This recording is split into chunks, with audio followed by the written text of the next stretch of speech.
Hi friends, നമസ്കാരം. നമ്മുടെ ഇഷ്ടവിശേഷമായ സ്നേഹക്കൂണ്ട് വിശേഷമായിട്ടാണ് വന്നിരിക്കുന്നത്. അപ്പോൾ എല്ലാവർക്കും നല്ലൊരു ദിവസം ആശംസിച്ചുകൊണ്ട് തന്നെ വിശേഷത്തിലേക്ക് പോകാം.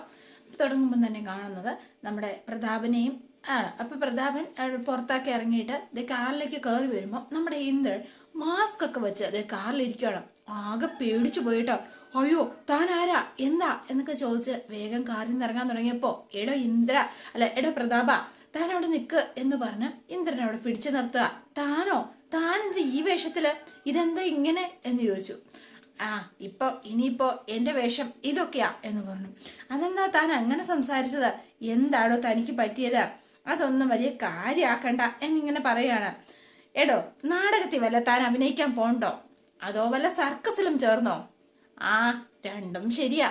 ഏതാണ്ട് ഇപ്പൊ നാടകത്തിലും ജീവിതത്തിലും ഒക്കെ എന്നാൽ ഒരുപോലെ തന്നെയാ എന്റെ ജീവിതവും ഒക്കെ പോണത്.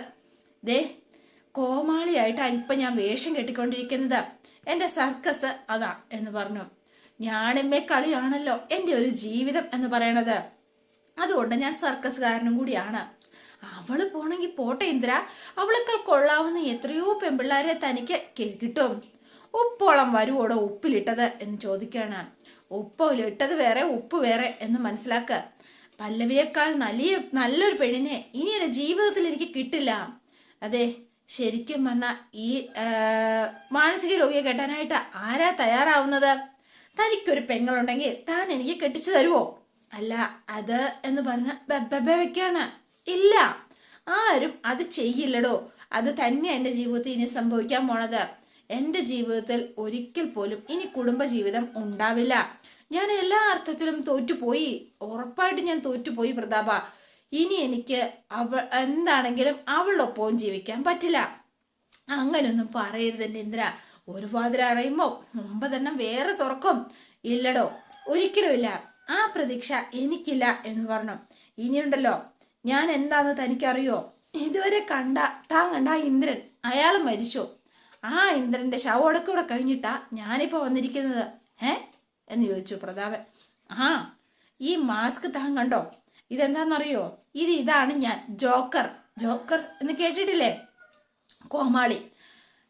ഇപ്പൊ തനിക്ക് വേണമെങ്കിൽ എന്നെ കാണുമ്പോ ചിരിക്കാം, തനിക്ക് ആൾക്കാർ കാണുമ്പോ ചിരിക്കും, തനിക്കും ചിരിക്കാം. എന്താടോ ചിരിക്കടോ ഇന്ദ്ര. താൻ അങ്ങനെയൊന്നും ചിന്തിക്കരുത്. എടോ, ജയവും തോൽവിയും ഒക്കെ ജീവിതത്തിൽ പലപ്പോഴും പറഞ്ഞിട്ടുള്ളതല്ലേ. പിന്നെന്താ തനിക്ക് പറ്റിയത്? തെരഞ്ഞെടുപ്പിൽ തോറ്റപ്പോ ഇതുപോലൊക്കെ തോന്നിയതാ എനിക്കും. പക്ഷേ കുറച്ച് ദിവസം കഴിഞ്ഞപ്പോ അതൊക്കെ അങ്ങ് മാറി എന്നുള്ളതാ സത്യം. അതുകൊണ്ട് തന്റെ ഈ വിഷമവും മാറും. ഞാനല്ലേ ഈ പറയുന്നത്, ധൈര്യമായിട്ടിരിക്കുക. അപ്പൊ വീണ്ടും ആ മാസ്ക് ഒക്കെ തള്ളിക്കയറ്റി ഇന്ദ്രൻ.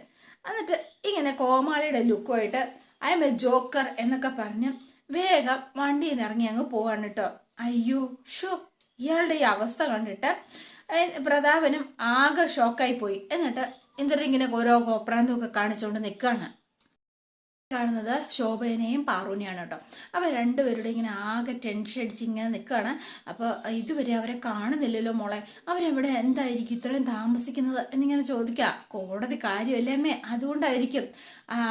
അത് തന്നെ എൻ്റെ ടെൻഷൻ. കോടതിയല്ലേ, നിയമമല്ലേ, എന്തൊക്കെയായിരിക്കും വിധി, അത് ഓർത്തിട്ട് എനിക്ക് ഒരു സമാധാനവും കിട്ടുന്നില്ല എന്ന് പറഞ്ഞുകൊണ്ട് ശോഭ. അപ്പം ഇവരിങ്ങനെ വെയിറ്റ് ചെയ്ത് ഇങ്ങനെ കണ്ണുന്നിട്ട് കാത്തിരിക്കുന്ന സമയത്താണ് നമ്മുടെ പല്ലവി ദേണ്ട അങ്ങോട്ടേക്ക് വരുന്നത്. ചേച്ചി വന്നല്ലോ, ഇനിയിപ്പോ അമ്മയ്ക്ക് പ്രശ്നമില്ലല്ലോ അല്ലേ എന്ന് ചോദിച്ചു. അപ്പം ഭയങ്കര സന്തോഷത്തില് ആളകത്തേക്ക് കയറി വരുവാണ്. ഭയങ്കര ഹാപ്പിയാണ് നമ്മുടെ പല്ലവി. എന്തായി മോളെ എന്നിങ്ങനെ ചോദിക്കാണ്. ജയിച്ചു അല്ലേ? അതെ അമ്മേ, കേസ് നമ്മൾ തന്നെ ജയിച്ചു എന്ന് പറഞ്ഞു. അപ്പോഴേക്കും ശോഭ പൊട്ടിക്കരിയാണ് കേട്ടോ. എന്താമ്മേ ഇത്? അമ്മേ, സന്തോഷിക്കേണ്ട സമയത്ത് കാര്യമാണോ ചെയ്യണത്? ഇത് നമ്മൾ ഏറ്റവും അധികം ആഗ്രഹിച്ച കാര്യമല്ലേ നമ്മൾ നേടിയെടുത്തിരിക്കുന്നത്. അതുകൊണ്ട് നമ്മൾ സന്തോഷിക്കുക ചെയ്യേണ്ടത്. ഇങ്ങനെയാണോ കാണിക്കേണ്ടത് എന്ന് ചോദിച്ചു. എന്തുമാത്രം എൻ്റെ മോള് സഹിച്ചതാ, അത് ഓർത്തപ്പോ സങ്കടം സഹിക്കാൻ വന്നില്ല. ആ കഷ്ടപ്പാടാണല്ലോ ഇന്നുകൊണ്ട് അവസാനിച്ചത്. അത് ഓർത്തപ്പോ സന്തോഷം കൊണ്ട് കരഞ്ഞുപോയതാ, അതാ സത്യം എന്ന് പറഞ്ഞു. ഇതേ സങ്കടത്തിന്റെ കണ്ണീരൊന്നും അല്ല കേട്ടോ, സന്തോഷത്തിന്റെ കണ്ണീര് തന്നെയാ എന്ന് പറഞ്ഞു. ശരി. അപ്പൊ ബാറു അവിടെ നിൽപ്പുണ്ട്. ബാറുവിന് ഭയങ്കര ഹാപ്പിയായി. അല്ല, മാഷും സേതുവും എവിടെ? അതോ അച്ഛന്റെ പെൻഷന്റെ കാര്യം എന്തോ ശരിയാക്കാൻ വേണ്ടിയിട്ട് വഴിയിലിറങ്ങി. അപ്പൊ സേതുവേട്ടൻ വരുമേ നാളെ എന്ന് പറഞ്ഞു. അതെന്താ? അതെ, സേതുവേട്ടന് ഒരു അത്യാവശ്യം ഉണ്ടെന്നാ പറഞ്ഞത്. അന്ന് അവനോട് വേണ്ടായിരുന്നു. സത്യത്തിൽ അവനല്ലേ ഇതുവരെ കാര്യങ്ങളൊക്കെ കൊണ്ടെത്തിച്ചത്. അവനില്ലാതെ നീ തനിച്ച് അതെനിക്ക് ചിന്തിക്കാൻ പോലും പറ്റണില്ല. അല്ലമ്മേ, എനിക്ക് നല്ല വിശപ്പുണ്ട്. ഇന്ന് എനിക്ക് വയറ് നിറച്ച് കഴിക്കണം, നന്നായിട്ടൊന്ന് ഉറങ്ങുകയും ചെയ്യണം. അപ്പൊ വേഗം പോയി ഭക്ഷണം എടുത്തു വെച്ചേ. കാണുന്നത് സേതുമാധവനെയാണ്. അപ്പൊ സേതു ഹോസ്പിറ്റലിലാണ് കേട്ടോ. അപ്പൊ ഹോസ്പിറ്റൽ ഡ്യൂട്ടിക്ക് ഒരു ദിവസം ചെയ്യണമെന്ന് നമ്മുടെ കോടതി ഉത്തരവിട്ടിരുന്നു. സേതുവിനുള്ള പണിഷ്മെന്റ് നമ്മുടെ പല്ലവിനെ കോടതി മുറി വെച്ച് പൊക്കിയെടുത്ത് കറക്കിയതിന്റെ പേരിലാണ് കോടതി ആ ഒരു ചെറിയ പണിഷ്മെന്റ് കൊടുത്തത്, ഒരു ദിവസത്തെ പണി. അപ്പൊ സേതു ഓരോരുത്തരെയായിട്ട് ഇങ്ങനെ വാർഡിലൊക്കെ നടത്തി ഇങ്ങനെ കണ്ടോണ്ട് നിൽക്കുകയാണ്. എന്താ ചേട്ടാ പ്രശ്നം എന്ന് ചോദിച്ചു. ഓഹ്, ഗ്യാസാ. അപ്പടി ഒരു ചക്ക കഴിച്ചതാ. ചക്ക കഴിച്ചാൽ ഗ്യാസാന്ന് ചേട്ടൻ അറിയില്ലേ? അറിയാം. എന്ത് കഴിച്ചാലാ ഗ്യാസ് ഇല്ലാത്തത്? ഒരേ ഒരു കാര്യത്തിന് മാത്രം ഗ്യാസ് ഇല്ല. അതെന്താ? ഗ്യാസിന്റെ ഗുളിക, അല്ലാണ്ട് ഇപ്പൊ എന്താ?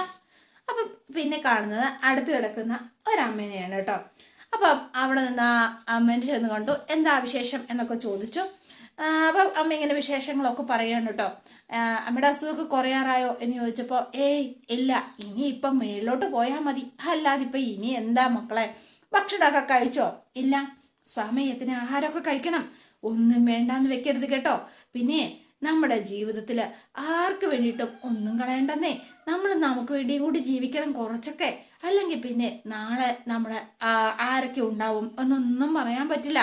നമ്മുടെ ലൈഫില് നമ്മളാണ് ഏറ്റവും വലിയ ആൾക്കാരെന്ന് നമ്മളങ്ങ് വിചാരിക്കണം എന്നൊക്കെ പറഞ്ഞ് അമ്മ കുറച്ച് ഉപദേശങ്ങളൊക്കെ കൊടുത്തു. എന്നിട്ട് സേതു പുറത്തേക്ക് ഇറങ്ങി അവിടെ നിന്ന് പോലീസുകാരോട് ഇങ്ങനെ ചോദിക്കുകയാണ്. അപ്പൊ വേഗം തന്നെ പോലീസുകാര് ശിക്ഷ ഇങ്ങനെ നോക്കുകയാണ്. അല്ല എന്താ എന്ന് ചോദിച്ചു. അപ്പൊ ഫുഡ് കഴിക്കാറായില്ലേ എന്ന് ചോദിച്ചപ്പോഴത്തേനും വേഗം അവിടെ നിന്ന് പോലീസുകാര് ഇവരെ കൊണ്ടാണല്ലോ വന്നത് സേതുവിന് പനിഷ്മെന്റ് കൊടുക്കാനായിട്ട്. പൈസ തരുവാണെങ്കിൽ ബിരിയാണി വാങ്ങിത്തരാം. അയ്യോ അത് വേണ്ട, ഇവിടെ പണിഷ്മെന്റ് കിട്ടി വരുന്ന ആൾക്കാര് സാധാരണ എന്താ കഴിക്കാറ്? കഞ്ഞിയാ. അത് എനിക്ക് കഞ്ഞി മതി, അല്ലെങ്കിലും രാത്രി കഞ്ഞി തന്നെയാ ബെസ്റ്റ്. തന്റെ ഇഷ്ടം അതാണെങ്കിൽ അത് ചെയ്താൽ മതി. ഞങ്ങള് ക്യാൻറ്റീനിൽ പോയി കഴിക്കാൻ പോവാം. എന്നാ പോയി വരുമ്പോ ക്യാൻറ്റീനിൽ നിന്ന് കഞ്ഞി വാങ്ങിയിട്ട് വരാം എന്ന് പറഞ്ഞ് പോലീസുകാരങ്ങ് പോയി. അല്ല കഞ്ഞി കിട്ടിയ പിന്നെ പാത്രം വേണ്ടേ? അപ്പൊ ഞാൻ എങ്ങനെ കഴിക്കും? അപ്പം വേഗം അതും ടെൻഷനായി. അപ്പൊ അതേ പല്ലവിക്ക് ഭക്ഷണമൊക്കെ എടുത്തു വെച്ച് കൊടുക്കുകയാണ് കേട്ടോ. അപ്പൊ പല്ലവി ഫുഡ് കഴിക്കാനായിട്ടിരുന്നു. അപ്പൊ വേഗം തന്നെ പല്ലവി ഇങ്ങനെ നോക്കിയിരുന്നു. അല്ല അവരൊക്കെ കഴിച്ചോ? അച്ഛൻ കഴിച്ചോ? അച്ഛന് വേണ്ടാന്ന്. എന്തു പറ്റി? അച്ഛനെന്തോ വയറിന് നല്ല സുഖമില്ല എന്ന്. ഓ ആണോ? അല്ല മോള് കഴിക്ക. മോളെ ഞാൻ വാരിത്തരട്ടെ എന്ന് ചോദിച്ചു ശോഭ. ആ ഒരാഗ്രഹം, അതുകൊണ്ടാ ചോദിച്ചത്. ആയിക്കോട്ടെ എന്ന് പറഞ്ഞു. അപ്പൊ ശോഭത വാരി നമ്മുടെ പല്ലവിയില് ഭക്ഷണം കഴിപ്പിക്കാണ്. അതെ, ഒരാൾക്ക് മാത്രം കൊടുത്താ പോരാ, ഞാനും ഇവിടെയുള്ള ആളാ, എനിക്കും ആഹാരമുണ്ട്. നിനക്കിട്ട് ചിരിക്കും 2 അടിയാ തരേണ്ടത്, ഇത് ഇവക്ക് മാത്രം ഉള്ളതാ കേട്ടോ എന്ന് പറഞ്ഞു പാറു. അപ്പൊ പാറു വിഷമിച്ച് നിൽക്കുക. എന്താ ഞാൻ ഇങ്ങനെ ചെയ്യുന്നതെന്ന് നിനക്കറിയോ? അത് കുറ്റബോധം കൊണ്ട് തന്നെയാ, അല്ലാതെ വേറൊന്നും കൊണ്ടല്ല. അന്ന് അഭയം ചോദിച്ച് വീട് തേറി വന്ന ഇവളെ ഓർമ്മയില്ലേ നിനക്ക്? അന്ന് ഞാൻ ഇവളെ ഇവിടുന്ന് ഇറക്കി വിടുക ചെയ്തത്. ആ പാവം തീരണമെങ്കിൽ ഇതുപോലെ പലതും ഞാൻ ചെയ്യേണ്ടി വരും. ശേ, അതൊന്നും വലിയ സാരമുള്ള കാര്യമല്ല എന്ന് പലരും ഇങ്ങനെ പറയുന്നുണ്ട്. സേതുവേട്ടനെ പോലെ ഒരാളെ കിട്ടിയില്ലേ, അത് ശരിയാ എന്ന് പാറു പറഞ്ഞു. അത് ശരിക്കും ചേച്ചീനെ ഇവിടുന്ന് ഇറക്കി വിട്ടത് കൊണ്ടല്ലേ സേതുവേട്ടനെ പോലെ ഒരാളെ കിട്ടിയത്? അപ്പൊ പാറുവിന്റെ ഫോണിലേക്ക് വരികയാണ്. അത് വിശ്വന എന്ന് പറഞ്ഞ് വേഗം തന്നെ പാറു പോയി ഫോൺ എടുക്കുകയാണ്. വിശ്വൻ ഇപ്പം ഇന്ദ്രന്റെ കൂടെ ഉണ്ട്. വിളിപ്പിച്ചതാണ് അവന്റെ അമ്മ. എന്താണാവോ കാര്യം എന്ന് അറിയില്ലാത്തത്. അപ്പം വേഗം ഇവര് ഫുഡൊക്കെ കൊടുക്കാണ്. അതെ അങ്ങേരാ എന്താ പറഞ്ഞത് എന്നിങ്ങനെ ചോദിച്ചു. അപ്പൊ വേഗം തന്നെ പാറു വന്നിട്ട് അതെ അയാള് പരസ്പര ബന്ധമില്ലാതെ സംസാരിക്കാന്നാ പറഞ്ഞത്. മനസ്സിന്റെ ആ ഒരു അസുഖം കൂടിയോന്നാ സംശയം. കൂടുമല്ലോ, എന്റെ മോളെ ദ്രോഹിക്കുമ്പോ അവൻ ഓർക്കണമായിരുന്നു ഇങ്ങനെയൊക്കെയുള്ള തിരിച്ചടികൾ ഉണ്ടാവുമെന്ന്. പരസ്പര ബന്ധമില്ലാത്ത സംസാരമാണത്രേ അയാള് സംസാരിക്കുന്നത്. പിന്നെ എന്താ പറഞ്ഞത് വിശ്വം? അയാളിപ്പോ വീട്ടിലില്ലാന്ന്, അയാള് എങ്ങോട്ടോ ഇറങ്ങിപ്പോയിരിക്കുകയാണെന്ന്. അതെ, ഇവിടെ വന്ന് പ്രശ്നമുണ്ടാക്കുമോന്ന് വിശ്വനൊരു പേടി. ഇവിടെ വന്നാലേ ഇനി അവൻ ജീവനോടെ തിരിച്ചു പോവില്ല. പണ്ടായെങ്കിൽ പേരിലെങ്കിലും ഒരു അവകാശം ഉണ്ടായിരുന്നു. ഇപ്പൊ തീർത്തും അവരന്യനാണ്. അന്യർക്ക് കയറി പ്രശ്നമുണ്ടാക്കാനുള്ളതല്ല ഈ വീട്. അതുകൊണ്ട് അവനിങ്ങോട്ട് വരട്ടെ എന്ന് പറഞ്ഞുകൊണ്ടാണ് ശോഭ ഇരിക്കുന്നത്. സേതുവേട്ടൻ വേണമായിരുന്നു ഇപ്പൊ. നിനക്കെന്താ പേടിയുണ്ടോ എന്ന് ചോദിച്ചു. ഇല്ല, ഒരു പേടിയില്ല എന്ന് പറഞ്ഞു. പിന്നെന്താ? അവനെ ഓർത്ത് എന്റെ മോള് പേടിക്കണ്ട. അപ്പം മതി എന്ന് പറഞ്ഞു. കുറച്ചുകൂടി നീ കഴിക്കാം. വേണ്ട, മതിയായി, വയറ് നിറഞ്ഞു എന്ന് പറഞ്ഞ് പല്ലവി എഴുന്നേറ്റ് അങ്ങ് പോവാണ്. പല്ലവിക്ക് ആകെ ടെൻഷൻ എന്താന്ന് ചോദിച്ചാൽ സേതുവിനെ ഓർത്തിട്ടായിരിക്കും. അപ്പം സേതു അവിടെ ഫുഡ് കഴിക്കാനായിട്ട് ആകെ കഷ്ടപ്പെടുമായിരിക്കും. ഹോസ്പിറ്റലിൽ പണിഷ്മെന്റ് കിട്ടി നിൽക്കാണല്ലോ ആള്. അമ്മ സേതു ഫുഡ് കഴിക്കണം കേട്ടോ. അപ്പൊ പോലീസുകാരൻ വന്നപ്പോ മറ്റേ സാർ എന്ത് ചെയ്യേ, ഡ്യൂട്ടി കഴിഞ്ഞു പോയി എന്ന് പറഞ്ഞു. സാറ് കഴിച്ചോ? ഞാൻ ക്യാൻറ്റീനിൽ കഴിച്ചു. സത്യം പറയാലോ സാറേ, ഇത്രയും ടേസ്റ്റുള്ള കഞ്ഞി ഞാൻ എൻ്റെ ജീവിതത്തിൽ കഴിച്ചിട്ടില്ല. സാറ് വിശ്വസിക്കുമെന്ന് അറിയില്ല. ഇന്നത്തെ ദിവസത്തിന്റെ പ്രത്യേകത ഉള്ളത് കൊണ്ടായിരിക്കും അല്ലേ ചിലപ്പോ എനിക്ക് ഇത്രയും ടേസ്റ്റ് തോന്നുന്നത്. സത്യം പറഞ്ഞാലേ അമ്മയെ കുറിച്ച് ഓർത്തിട്ട് എനിക്ക് വിഷമം തോന്നുവാ. എനിക്ക് വളരെ ചെറുപ്പത്തിലെ ആരുമില്ലാതായ ആളാ ഞാൻ. മരിച്ചൊന്നുമല്ല കേട്ടോ, എന്നെ ഇട്ട് കളഞ്ഞിട്ട് പോയതാ സാറേ. അതുകൊണ്ട് എവിടെയുണ്ടോന്നോ എന്തിയെന്നോ ഒന്നും ആർക്കും അറിയില്ല. പക്ഷെ അത് ഓർക്കുമ്പോ ഒരു തവണയെങ്കിൽ ഒരു തവണ എന്നെ ഒന്ന് അന്വേഷിച്ച് വരണേ എന്നാ എൻ്റെ പ്രാർത്ഥന. പക്ഷെ ഇതുവരെയും ചെയ്തിട്ടുമില്ല, വന്നിട്ടുമില്ല സാറേ എന്നൊക്കെ പറഞ്ഞ് ആകെ സങ്കടപ്പെട്ട് ആള് വേഗം ഇരുന്ന് കഞ്ഞി കുടിക്കാണ്. അതിനിടയ്ക്ക് കരയുന്നുമുണ്ട്. എന്നിട്ട് എനിക്ക് അവരോട് തോന്നുന്നത് വെറുപ്പൊന്നുമല്ല, അവരോട് സ്നേഹം മാത്രമേ ഉള്ളൂ. അപ്പോഴാ ദേ ശരിക്കും അവർക്ക് വേണ്ടി മാത്രം ജീവിച്ച ഒരാളെ അവരെല്ലാവരോടും ഇതേ പുറത്താക്കി ഇപ്പൊ ദേ ഹോസ്പിറ്റലിൽ കിടക്കുന്നത്. പലതരം ആൾക്കാരല്ലേ, നമുക്കിപ്പൊ എന്ത് ചെയ്യാൻ പറ്റും? നമ്മള് വിചാരിച്ചാലൊന്നും ഇവരെ നന്നാക്കാൻ പറ്റില്ല. അതുകൊണ്ട് എന്താ, ഞാൻ ആരെയും നന്നാക്കാൻ ശ്രമിക്കാറുമില്ല. ആ കാഴ്ചപ്പാടിനോട് എനിക്ക് യോജിപ്പില്ല സാറേ. അതൊരു തരം ഒളിച്ചോട്ടം മാത്രമാണ്, ഉത്തരവാദിത്തങ്ങളിൽ നിന്നുള്ള ഒളിച്ചോട്ടം. നമ്മൾ വിചാരിച്ചാൽ നടക്കാത്ത കാര്യമില്ല സാറേ. പിന്നെ ചിലപ്പോ ഈ ലോകത്തെ നമുക്ക് നന്നാക്കാനൊന്നും പറ്റിയെന്ന് വരില്ല. പക്ഷേ ഒരാളെയെങ്കിലും നന്നാക്കാൻ പറ്റും, ഒറ്റ ഒരാളെ. അത് മറ്റാരുമല്ല, അത് ചിലപ്പോ നമ്മളായിരിക്കും, അല്ലെങ്കിൽ നമ്മളിലൂടെ മറ്റൊരു വ്യക്തിനെ ആയിരിക്കും. ആ ഒരാളെ അങ്ങനെ ഓരോരുത്തരായിട്ട് ഓരോരുത്തരെ നന്നാക്കാൻ നോക്കിയാൽ മതിയല്ലോ. അങ്ങനെയാണെങ്കിൽ ലോകം മുഴുവൻ നന്നാകും സാറേ. അതാണ്. എന്താ ശരിയല്ലേ ഞാൻ പറഞ്ഞത്? താൻ പറഞ്ഞത് ശരി തന്നെയാ. താൻ കഴിക്ക എന്ന് പറഞ്ഞു. ശരിക്കും പറഞ്ഞാല് ആകെ ഒരു സങ്കട സാറേ എന്ന് പറഞ്ഞു. അതില്ലാത്തവർക്ക് മാത്രമേ അതിന്റെ ഒരു വില അറിയൂ. നീ പലപ്പോഴായിട്ട് പറയുന്നല്ലോ അമ്മയെ കുറിച്ച്, നീ അന്വേഷിച്ചില്ലേ എന്ന് ചോദിച്ചു. അന്വേഷിച്ചു, ഒരുപാട് ഞാൻ അന്വേഷിച്ചു. പക്ഷെ എവിടെയും കിട്ടണ്ടേ? ഞാൻ എവിടുന്ന് കണ്ടുപിടിക്കും? എവിടെയാണോ എന്തോ, അതായി എൻ്റെ ഒരു സങ്കടം എന്ന് പറഞ്ഞ സേതു. എന്നെ ഓർക്കുന്നുണ്ടായിരിക്കുവോ, അതോ എന്നെ മറന്നു കാണുവോ? സാധ്യതയില്ലായിരിക്കും. ഉണ്ടായിരുന്നെങ്കിൽ എപ്പോഴെങ്കിലും ഒരിക്കലെങ്കിലും എന്നെ അന്വേഷിച്ചെത്തുമായിരുന്നല്ലോ. എത്തിയതേ ഇല്ലല്ലോ. അപ്പൊ പിന്നെ ഓർക്കുന്നേ കാണില്ലായിരിക്കും, മറന്നുപോയി കാണുമായിരിക്കും അല്ലേ സാറേ? ഞാൻ കണ്ടുപിടിക്കും എന്നൊക്കെ പറഞ്ഞ സേതു ഭയങ്കര ആത്മവിശ്വാസത്തിൽ ഇങ്ങനെ നില്ലുകയാണ് കേട്ടോ. എന്നിട്ട് നേരെ ആള് അതെ ഞാൻ ഈ കഞ്ഞി കുടിച്ചു കഴിഞ്ഞ ശേഷം ഇനി ഈ പാത്രം ഒന്ന് കഴുകി ഞാൻ കൊണ്ട് കൊടുത്തിട്ട് വരാട്ടോ എന്ന് പറഞ്ഞ ആ പോലീസുകാരനോട് പറഞ്ഞിട്ട് സേതു അങ്ങ് പോയി. അപ്പൊ സേതുവിനെ ഓർത്തപ്പോ അദ്ദേഹത്തിനും ഒരു വിഷമമൊക്കെ തോന്നി. പിന്നെ കാണാൻ നമ്മുടെ പല്ലവിനെയാണ്. അപ്പൊ പല്ലവി വേഗം തന്നെ ആള് കിടക്കാൻ പോയി ചാടി എഴുന്നേറ്റ് ഇങ്ങനെ വരുവാണ്. കയ്യിലൊരു പേപ്പറും ഒരു ലൈറ്ററും ഉണ്ട്.